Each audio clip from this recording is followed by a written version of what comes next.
Je vous donne la recette de la tarte bourdaloue. Une recette de tarte frangipane à la poire. C'est délicieux. C'est parti pour la recette. Donc je commence par mettre mon beurre, un beurre bien mou. Et j'ajoute mon sucre. Vous pouvez le faire à la main avec une cuillère en bois. Ça marche aussi. Je l'ai fait au robot avec la feuille.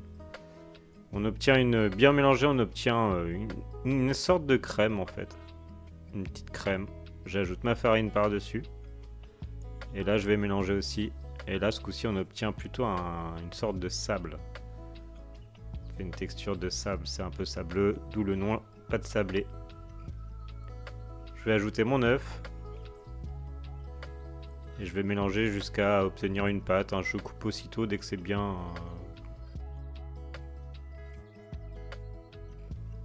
Je vais retirer. Je vais filmer. Je vais l'écraser. Je vais commencer déjà un peu l'aplatir.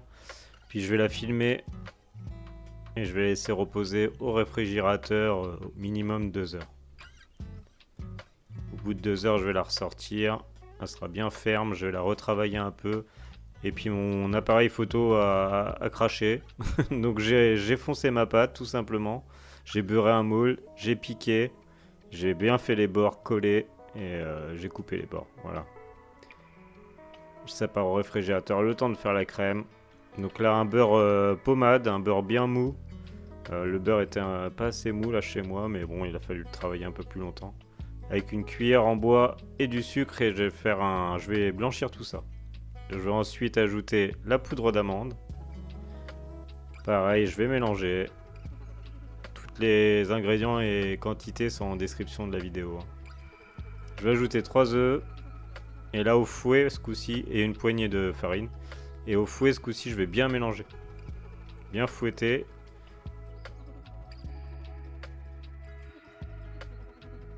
J'ai fait une crème pâtissière aussi que je vais ajouter, d'où la frangipane.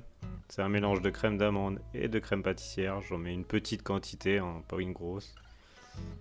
Et puis je vais remélanger tout ça. Et ça part au réfrigérateur.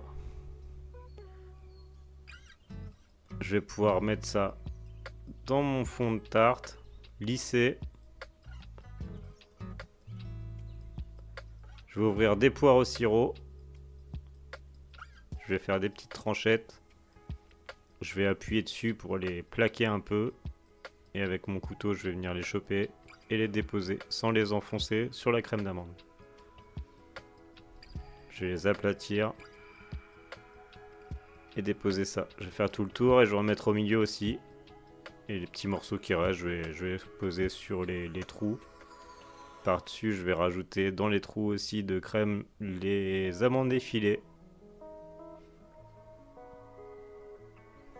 Et ça part au four. Four préchauffé. On va laisser cuire. Une fois cuit, je vais la laisser refroidir tranquillement. Une fois qu'elle a refroidi, je vais pouvoir la démouler. J'ai mis un petit papier cuisson dans le fond du plat pour démouler plus facilement parce que sinon c'est un peu compliqué. Puis voilà, avec 2 assiettes, je vais les retourner. Je vais ajouter une confiture d'abricot. Une confiture la plus simple possible. Celle-là, elle est bien lisse. Il n'y a pas de morceaux.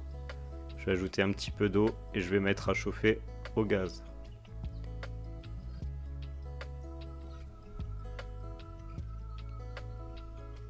Une fois qu'elle est bien liquide comme ça, je vais pouvoir bien déposer sur la tarte. On va napper la tarte pour lui donner un petit côté brillant. Et voilà, plus qu'à se régaler. Salut!